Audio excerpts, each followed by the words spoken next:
Bene, buongiorno e benvenuti a questa presentazione del libro che abbiamo organizzato come gruppo del Partito Democratico insieme alla vicepresidente del Consiglio Francesca Zottis e al collega Jonathan Montanariello. Il libro che racconta di un'esperienza che riguarda direttamente la nostra regione, scritto da Davis Rizzo insieme a Sebastiano Rizzardi e Antonio Martini.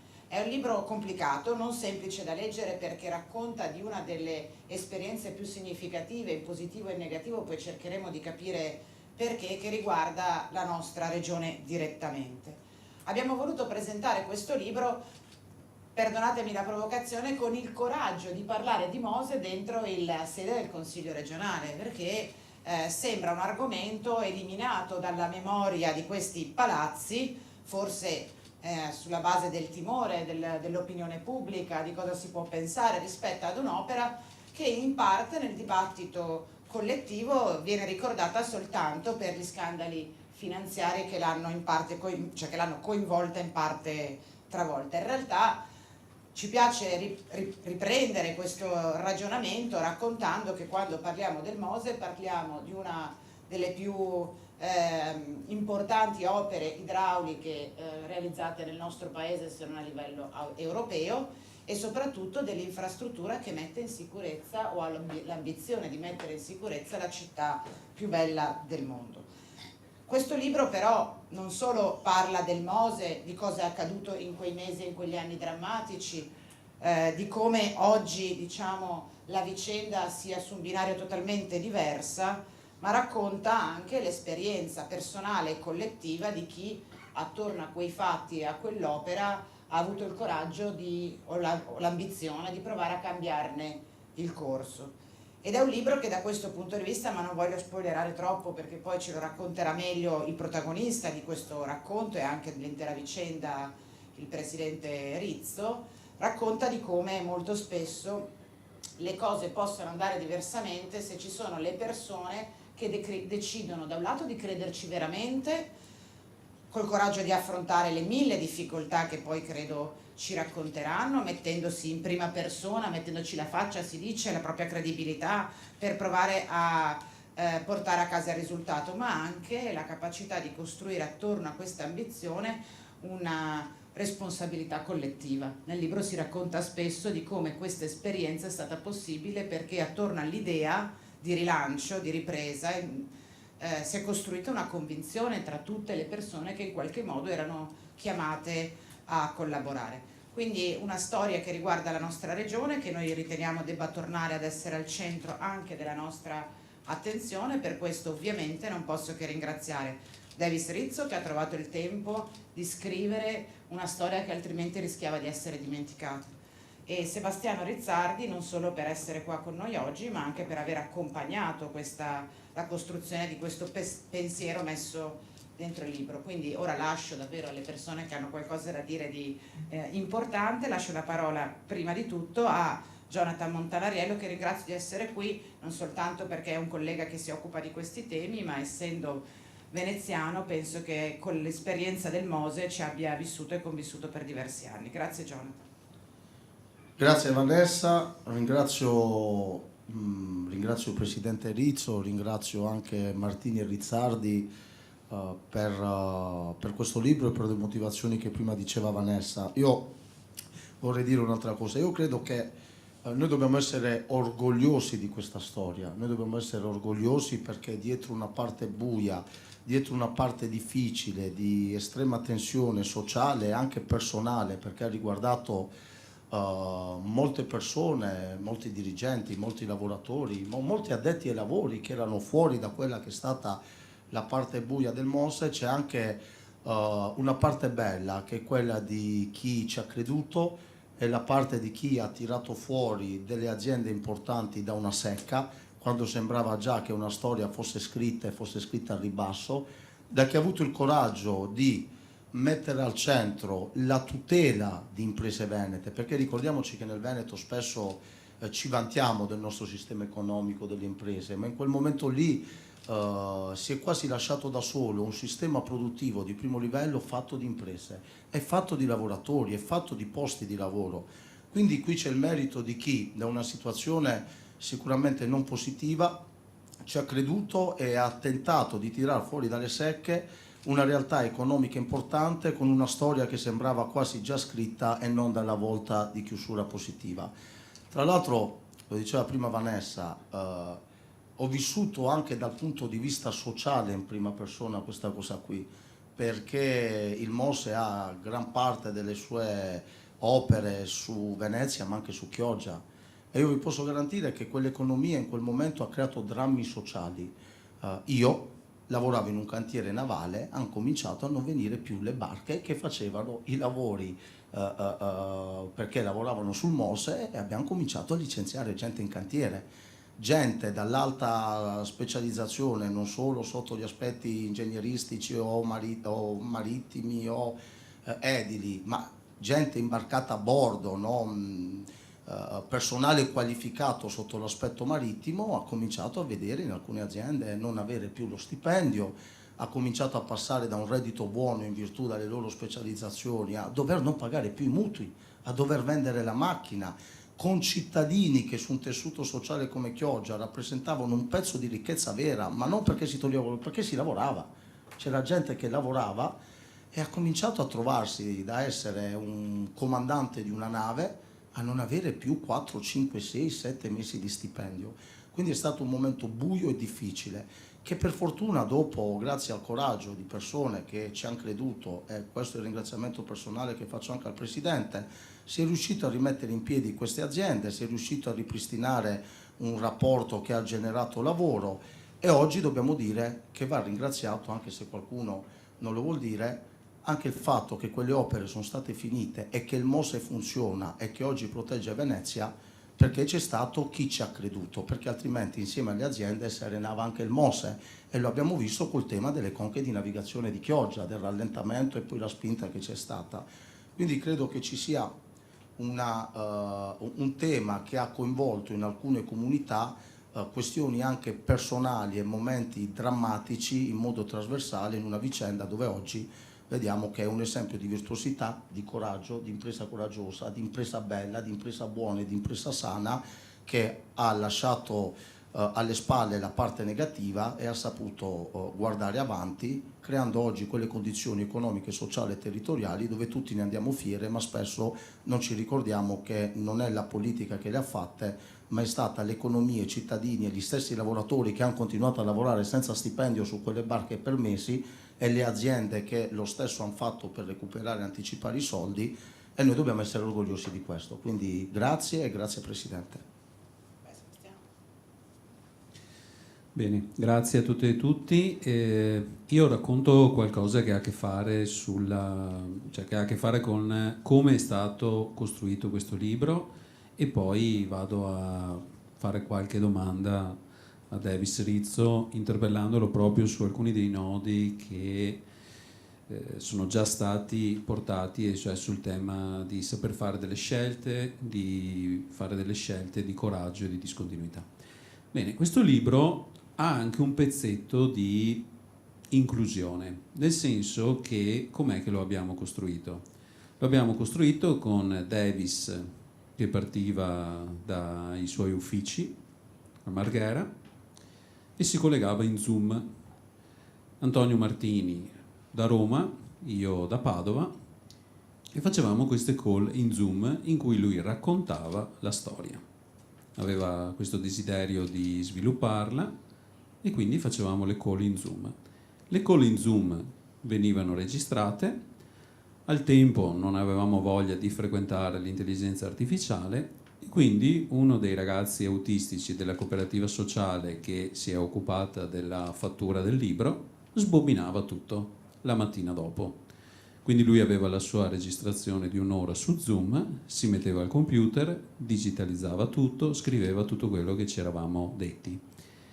Ed era molto divertente vederlo in ufficio, perché nei momenti più piccanti, più interessanti, più insomma intensi del libro si emozionava, aveva delle reazioni tutt'altro che autistiche, e quindi gli piaceva tantissimo. Poi per lui Davis Rizzo è diventato un idolo sostanzialmente, e quindi era felicissimo il giorno in cui l'ha incontrato alla prima all'M9. Si chiama Enrico Ortile, quello che ha digitalizzato tutto, ci sta seguendo in questo momento su Facebook Live e quindi sta seguendo assolutamente la cosa. È depositario anche di alcuni segreti che non abbiamo potuto inserire all'interno del libro per ovvie ragioni, ma che insomma rendono il tutto terribilmente interessante e meraviglioso. Un altro ragazzo si chiama Ale Padrin, si è occupato dell'impaginazione, è il grafico e il creativo, quindi lui ha provveduto a prendere il testo e a impaginarlo graficamente all'interno del libro. E infine questo libro ha anche un breve documentario che ripercorre i vari passaggi con le interviste a Davis Rizzo, all'avvocato Zabeo, alle persone che sono state protagoniste di questa vicenda. E uno di questi ragazzi ha contribuito al montaggio e soprattutto è andato sotto il Mose. E quindi l'intuizione che ha avuto Davis quando ha accettato questa mia proposta, posso portare un ragazzo nello spettro autistico sotto il Mose, è stata di assoluta serenità, però io trovavo particolarmente suggestivo il fatto che questa fragilità, come dire, entrava e passava attraverso una delle opere più imponenti di ingegneria, insomma, che esistano a livello europeo, a livello mondiale. Questa è un po' un elemento di cornice attorno a un'evidenza importante. Adesso io a Davis farei una domanda, innanzitutto a partire, dal titolo.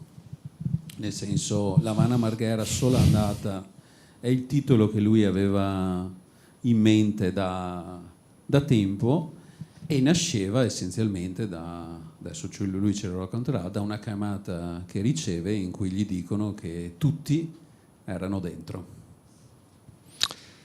Sì, grazie, buongiorno a tutti. Ringrazio il gruppo consigliere del Partito Democratico che mi dà la possibilità, insomma, di parlare di questo libro in questa sede.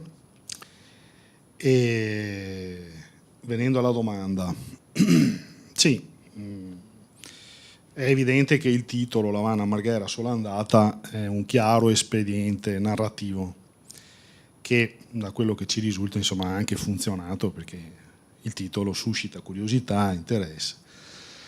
La ragione di questo titolo è presto detta. Il 4 giugno del 2014 succede qualcosa che qui a Venezia, insomma, soprattutto per i veneziani, difficilmente dimenticheranno, no? Perché è il giorno in cui la Procura della Repubblica di Venezia ordina una serie di arresti proprio sulla scorta dell'inchiesta sulle tangenti del Mose. Ovviamente la notizia fa il giro del mondo in tempo reale e un mio collega, insomma amico più che collega, insomma, quando ascolta per radio questa notizia prende il cellulare e mi chiama per dirmi: hai visto cosa è successo? Peccato che io in quel frangente non stavo da queste parti, ma ero in missione col Ministero dello Sviluppo Economico per conto dell'associazione per cui all'epoca lavoravo, cioè la Lega delle Cooperative. Ero in una missione governativa a L'Havana. Ovviamente la persona che mi chiama non sapeva assolutamente che io stessi dall'altra parte dell'Atlantico. Lui mi chiama, io sto dormendo di fatto perché è piena notte. Ovviamente non do da intendere che stavo dormendo, mi dice: ma hai sentito cosa è successo? No, cosa è successo? Guarda che hanno arrestato tutti, stavolta hanno arrestato tutti. E dico: ma tutti chi? Tutti. Quelli nostri, quegli altri, li hanno arrestati tutti. Ecco, questo è il modo in cui io vengo a sapere cosa è successo il 4 giugno del 2014. Ed è da lì che inizia tutta la vicenda che poi abbiamo scritto all'interno del libro. Io torno da quella missione, rientro in Italia, rientro a lavoro e mi ritrovo in un mondo che era stato capottato da quello che era successo. E da lì inizia tutta una vicenda che mi vede, non per mia volontà, insomma, al centro dell'attenzione. Insomma. L'Havana Marghera sola andata, anche qui, cosa c'entra il sola andata? Sola andata è perché sulla scorta degli arresti che c'erano stati, il movimento cooperativo veneto e veneziano si trova in una situazione assolutamente di difficoltà. Perché? Perché tra gli arrestati c'erano anche i vertici dell'allora consorzio Coveco. Coveco era il consorzio veneto cooperativo che rappresentava insomma la punta di diamante per la Lega delle Cooperative Veneta in ambito di costruzioni. E quel consorzio attraversava, potete immaginare, no? Viene arrestato il presidente del consorzio, dimissioni in massa del consiglio di amministrazione e di conseguenza c'è una impresa di questo genere, un consorzio che raggruppava all'epoca 80 imprese di costruzioni e che era appunto impegnato nei lavori del Mose, tra le altre cose. E di conseguenza ci si trova di fronte al tema: e adesso cosa si fa? Inizia una grande discussione con le cooperative, con i gruppi dirigenti del movimento cooperativo, dell'associazione e quant'altro, e morale della favola, questa discussione dà come esito il fatto che vengo individuato io come persona che deve andare a sostituire chi ha avuto la sorte che ha avuto, insomma. Me lo comunicano, mi fanno capire che sostanzialmente non è che abbia tante possibilità di scelta. Certo, potevo rifiutarmi, però insomma mi sono anche fatto convinto tra me e me che per l'età che avevo, per la fase che stavo vivendo da un punto di vista lavorativo, insomma, non ho avuto tanta incertezza nel dire vabbè, accetto sta cosa e proviamo a vedere cosa succede. Ovviamente, sto arrivando al perché del sola andata. Ovviamente in questa situazione che era assolutamente precaria, non c'era alcunché di certo, insomma, su come sarebbe andata a finire la cosa, no? E insomma io ad un certo punto, parlando e ragionando con quelli che erano all'epoca i miei riferimenti, insomma quelli che erano i dirigenti apicali dell'associazione di cui io facevo parte, ero un funzionario della Lega delle Cooperative, gli dico vabbè, e se le cose vanno male? E la rassicurazione che mi era stata data era vabbè, guarda, se le cose vanno male, insomma, si torna da dove si è partiti, perché il biglietto di ritorno, insomma. E quindi io, anche forte di questa rassicurazione, insomma, ho intrapreso e ho deciso di assumere il ruolo di presidente del consorzio. Da lì a un po' la situazione era assolutamente precipitata, se possibile, cioè si era aggravato notevolmente lo stato dell'arte. E ad un certo punto io stesso avevo, in qualche maniera, mi ero fatto convinto che non ce n'era più. Di conseguenza cominciamo a ragionare di ipotesi di chiusura, di cessione di rami d'azienda, insomma di queste cose qua.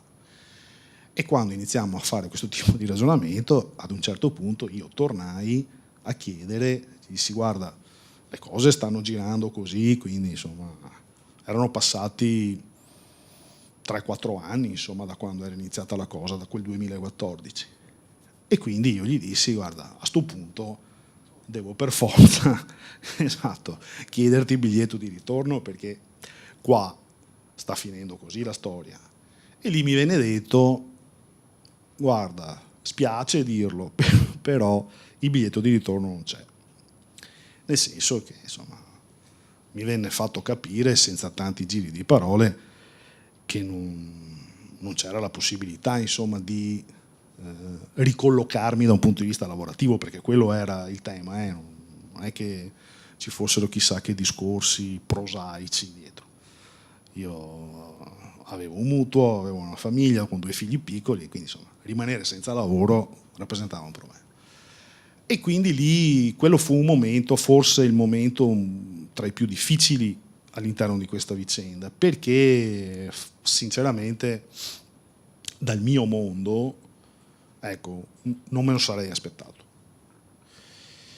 Fortunatamente dopo qualche mese, quindi sul finire del 2018, la situazione girò in maniera molto positiva, perché a dicembre del 18 ci fu lo sblocco dei finanziamenti da parte dello Stato per concludere i lavori del Mose, e Costruttiva, che è Coveco ma che nel frattempo aveva cambiato denominazione, e ricevette, sulla scorta di questo sblocco dei finanziamenti, ricevette un considerevole numero di contratti, di lavori tra le opere che servivano per finire l'opera, e questo in qualche maniera risollevò da dove era finito il consorzio, lo risollevò in maniera importante, e quindi fortunatamente non avevo più bisogno del biglietto di ritorno. Però l'Havana Marghera è stata solo andata. Grazie. Allora io ti farei una domanda che un po' riassume potremmo dire 3 scelte, nel senso che questa è una cosa che dice Tolstoi in Guerra e Pace, cioè dice che l'inerzia è il vero grande motore della storia, però è anche vero che a volte si riesce a invertire un'inerzia, nel senso un destino inesorabile, hanno arrestato tutti, finirà tutto, il Mose non verrà mai completato, resterà una grande incompiuta e così, anche se poi parlando nei cantieri, andando sotto il Mose, come dire, a un certo punto ci si appigliava solo al fatto che dopo aver speso 5 miliardi non si possono lasciare 5 miliardi di euro sott'acqua. Però ecco, ci sono 3 scelte che in un certo senso tu vai ad effettuare, potremmo dire, forte sicuramente anche di un sistema di collaborazioni, c'è qui il ragazzo di Canareggio, però, che è l'avvocato Zabeo, però forte di un sistema di collaborazioni tu trovi, come dire, l'energia, potremmo dire anche un'energia politica in senso ampio, in senso importante, di invertire un pezzo di storia, nel senso le 3 scelte, se le vuoi ripercorrere, sono essenzialmente quelle in cui tu dici discontinuità rispetto alla gestione precedente, perché il rischio era che tu vai a fare quello e poi ti spieghiamo noi come va il mondo. Discontinuità rispetto a tutto il resto delle imprese del Consorzio Venezia Nuova, con la scelta di restituire il maltolto, e infine la capacità, come dire, di assumere delle scelte nel tempo della fuga dalle responsabilità di cui parlava anche la capogruppo Camani all'inizio, nel senso che la politica teme, ha terrore quasi di affrontare il tema. Quindi cioè di fatto tu inverti questa cosa, cioè fai delle scelte vere, non ti rassegni non sei vittima dell'egemonia, della rassegnazione, per cui non si può fare niente, non si può combinare niente, ma forte forse anche della necessità del sola andata, ma soprattutto io credo anche ispirato e questa è una cosa che viene sottolineata nel libro, forte, come dire, anche di una coscienza civile, etica, che metti in campo al netto delle disillusioni che si possono, o dei sorrisi, come dire, ironici che possono incontrare le persone che ribadiscono l'urgenza di una coscienza etica, morale, civile in determinate partite, incontrando tra l'altro con questo approccio tanti elementi interessanti di collaborazione da parte dei commissari, da parte di coloro della giustizia stessa, che alla fine si fanno parte insomma, attiva della soluzione del problema. Ma ovviamente io, come dire, mi astengo da dare giudizi di tipo etico o morale su me stesso, e lascio giudicare agli altri e a chi avrà voglia di leggere il libro o l'ha già letto. Ma rispetto a quello che mi chiedi, cioè, la dico così, io ad un certo punto, quando la situazione sembrava ancora più complicata di quello che in realtà era, io non potevo fare appello né a competenze tecniche né a competenze manageriali, cioè, se la mettevo su quel piano là non andavo da nessuna parte, insomma. Chi meglio di me può conoscere quali sono le mie competenze? E, insomma, dopodiché io per percorsi di vita miei, per formazione mia, eccetera, mi ero fatto abbastanza convinto che qui, se c'era una possibilità di svangarla, quella possibilità passava per una sostanziale attività volta al cambiamento. Cioè io ero fermamente convinto che io dovevo cambiare tutto quello che si poteva cambiare. E quindi iniziai da un lato su questo sì, ho avuto anche la fortuna di incrociare delle persone, in primis l'avvocato Zabeo, che mi hanno supportato e aiutato su questo, ma in primis io mi determino a segnare una discontinuità netta che mi ha causato, insomma, più di qualche problema con la gestione precedente che non se n'è, come dire, stata silente dopo i fatti del giugno del 14, ma insomma le pressioni che mi sono arrivate nei mesi successivi sono state pressioni importanti ed erano pressioni che in qualche maniera mi mettevano di fronte al fatto: guarda, siccome tu non sei in grado di gestire questa partita qui, ci mettiamo d'accordo, in qualche maniera noi ci fai rientrare in campo, tu resti dove sei, noi decidiamo, tu firmi e festa finita. Ecco, io di fronte a sta roba qua non ho mai avuto dubbi. Perché? Perché ero fermamente convinto che nel momento stesso in cui avessi ceduto a questo tipo di pressione, di ricatto, io avrei finito, come dire, di poter fare il mio lavoro, di poter essere, come dire, libero, no? E a compiere delle scelte, giuste o sbagliate, poi chi lo sa. Però insomma, non volevo privarmi di questa cosa qui.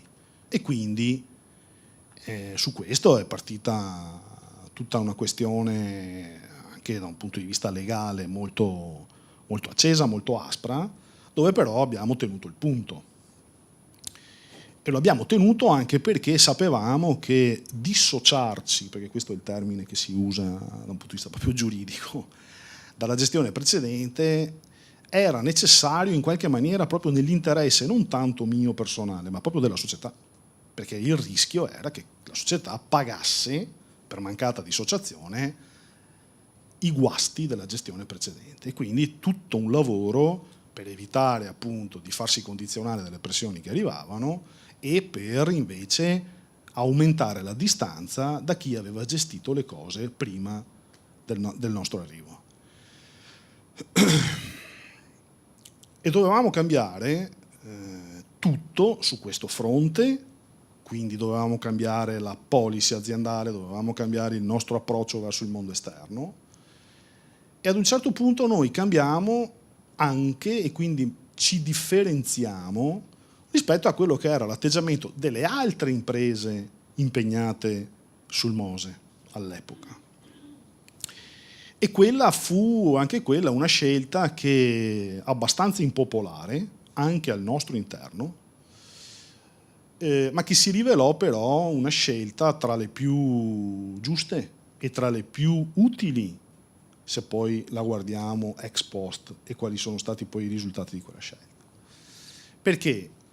Perché ad un certo punto, subito a ridosso dei fatti del 2014, lo Stato, qui c'è in sala insomma il presidente Salmistrari, che era ed è tuttora socio del Consorzio Venezia Nuova, quindi parlo di fatti che lui si ricorda bene, e lo Stato appunto decide di commissariare il consorzio. L'allora presidente dell'autorità nazionale anticorruzione, il dottor Cantone, manda qui 3 commissari straordinari che hanno come obiettivo quello di ripristinare la legalità e recuperare anche qualche denaro rispetto a quelli che erano stati maltolti, insomma. La reazione delle grandi imprese impegnate sui lavori del Mose rispetto a questo, le grandi imprese, non io e Salmistrari, noi siamo i piccoli, insomma, eravamo quelli che stavano in coda, no? Ma le grandi imprese, perché parliamo dei colossi dell'epoca, hanno un atteggiamento rispetto a questo provvedimento di commissariamento assolutamente ostile. Io mi ricordo che andavamo alle riunioni del comitato direttivo del Venezia Nuova e insomma i toni erano: ma come si permettono a Roma di venire a commissariarci, li mandiamo a casa nel giro di 15 giorni. Un po' l'atteggiamento era questo, no? Io tra l'altro, novizio, perché arrivato qualche mese prima, ero abbastanza spiazzato da un atteggiamento del genere, proprio perché per me invece non c'era partita tra Cantone e lo Stato e le imprese impegnate nel Mose che stavano nei processi che aveva aperto la Procura di Venezia. Secondo me non c'era partita, vinceva 6-0, 6-0 Cantone e le imprese perdevano. Io la vedevo un po' così come rapporti di forza. Evidentemente gli altri non la pensavano come noi. Insomma, ve la faccio breve. Ad un certo punto i commissari citano in giudizio le imprese.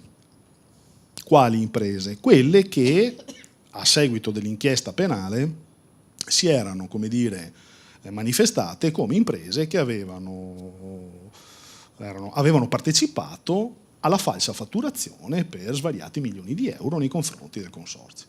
Perché poi il sistema di generazione dei fondi neri del Mose era molto banale. C'era tutta una finzione costituita da contratti di lavori finti, una fatturazione falsa, dei pagamenti veri, una parte di questi pagamenti l'azienda se li teneva e una parte li retrocedeva al consorzio in nero. Punto, funzionava così.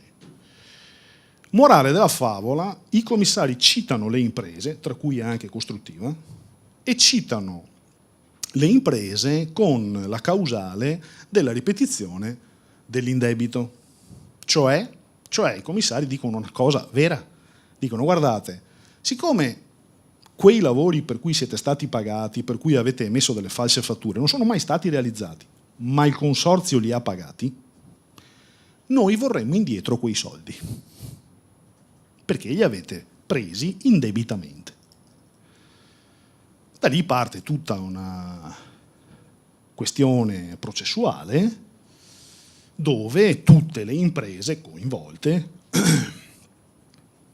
pagano file di avvocati per resistere, perché la parola d'ordine tra gli imprenditori era resistere, resistere, resistere. Ed è lì che io faccio quella scelta di discontinuità non troppo popolare, mettiamola così. Perché? Perché ad un certo punto io decido di trovare un accordo, un'intesa con i commissari che ci avevano chiamato in causa.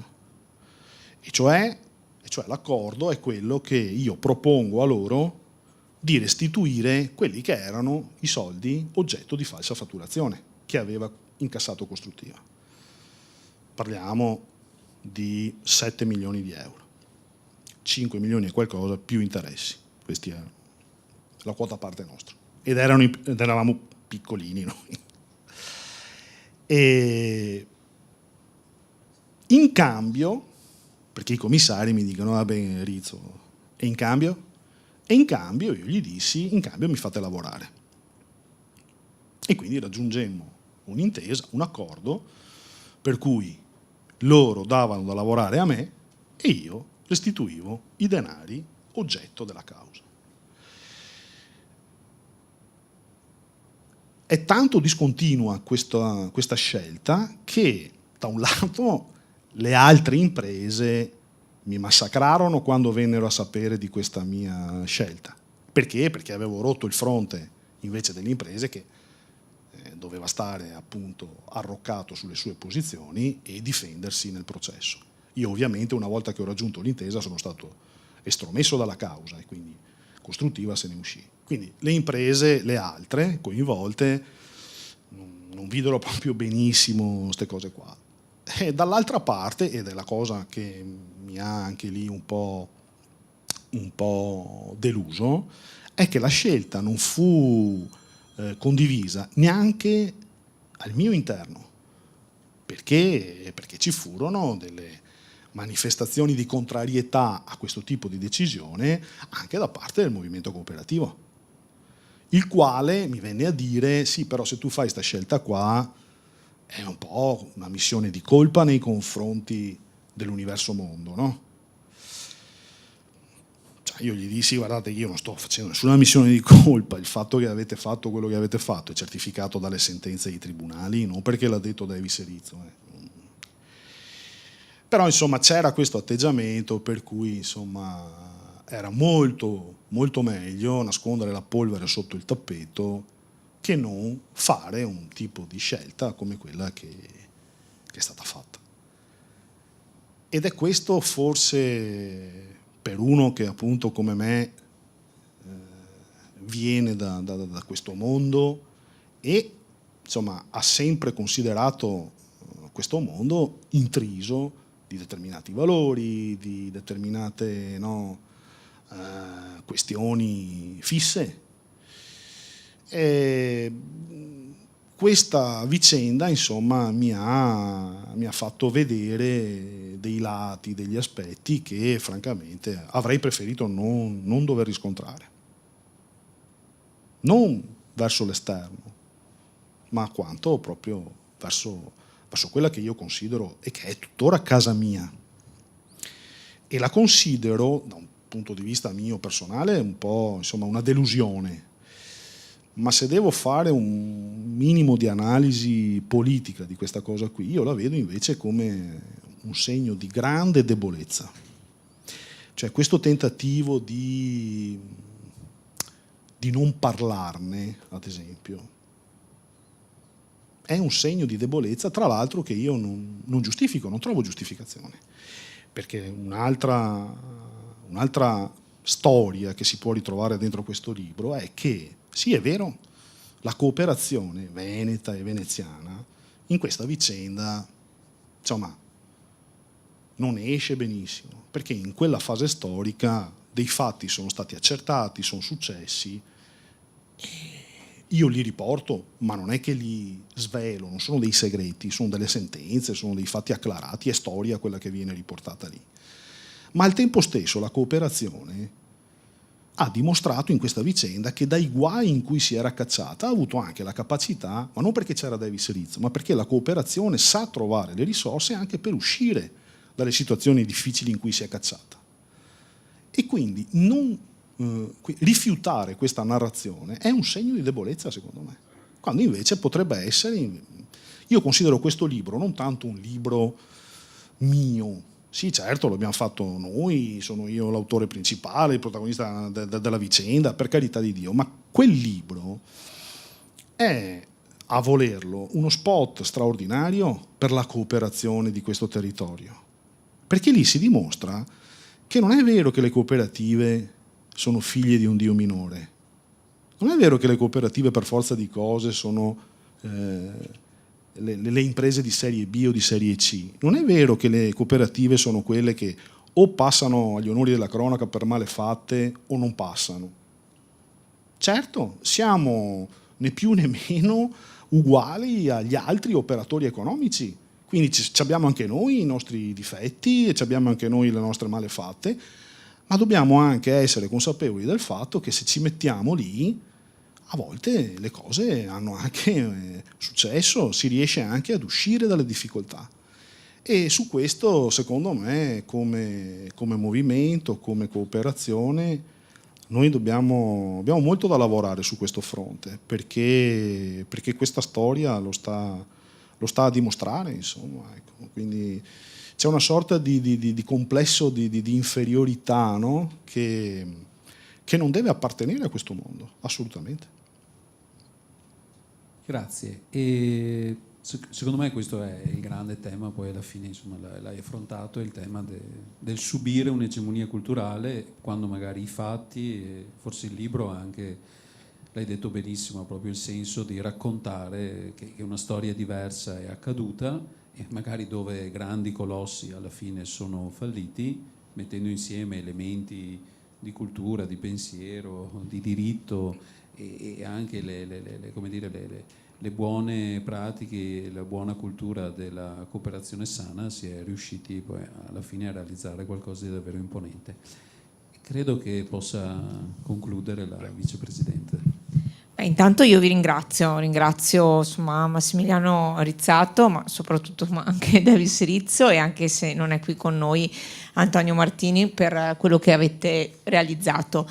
Ringrazio per il racconto che è stato, soprattutto ma anche nella parte finale, ha dato dei messaggi molto importanti sia alla politica, per dove siamo seduti, perché siamo seduti in qualche modo a Venezia, in quello che insomma, è il mondo in cui nel male e nel bene è successa la vicenda del Mose, in cui stiamo guardando con molta attenzione e anche preoccupazione tutto quello che sta avvenendo per la salvaguardia della laguna, perché è tema ancora assolutamente attuale e estremamente fondamentale, e per il riscatto che Davis ha dato alla fine al mondo della cooperazione, che è un mondo bellissimo, è un mondo importantissimo anche da un punto di vista valoriale e culturale, ma lui ha avuto il coraggio di fare le scelte, come ci diceva prima Massimiliano. Sebastiano, scusate. Le scelte di dire è successo qualcosa, lo riconosciamo e da lì si riparte, perché nascondere la sabbia sotto il tappeto è oltre che poco morale, ma anche non è utile a quello che è il futuro sia del mondo della cooperazione, ma in questo caso anche al mondo di Venezia. E mette quella linea, secondo me, forte tra il dire noi non vogliamo mettere in discussione tutte le attività necessarie e le opere necessarie per la salvaguardia di Venezia, che è preziosissima, che è fragilissima, ma c'è modo e c'è anche una modalità in qualche modo di gestire e di fare management che può andare in una certa direzione. E il mondo della cooperazione questo lo può rappresentare e ci dimostra anche come lo rappresenta. E quindi ringraziamento per due cose: uno, per questa linea fondamentale che c'è di non mettere tutto dentro un calderone, non stiamo mettendo in discussione il lavoro, anzi tuttora la salvaguardia di quei lavoratori deve essere sotto l'attenzione della rete di ingrandimento della politica, perché ci sono figure altamente specializzate e le criticità che stiamo vivendo sono altissime e la stagnazione anche che rischiamo di vivere è altrettanto alta. E dall'altro modo quel riscatto di dire la cooperazione, se fa la cooperazione, può dare quel valore aggiunto. Quindi un grazie di cuore, una buona continuazione, spero che questo libro possa trovare altri modi diciamo, di condivisione a Venezia, ma anche fuori di Venezia, perché è un bel esempio anche insomma, di gestione che può essere diffuso anche fuori, partendo da quello che è un simbolo importante come il Mose, come Marghera e come Venezia stessa. Grazie. Grazie Francesca, grazie Jonathan. Grazie al presidente Davis Rizzo, a Sebastiano Rizzardi. L'Havana Marghera Solandata, una lettura consigliata a tutti, in particolare a chi ha paura di parlare del Mose. Grazie.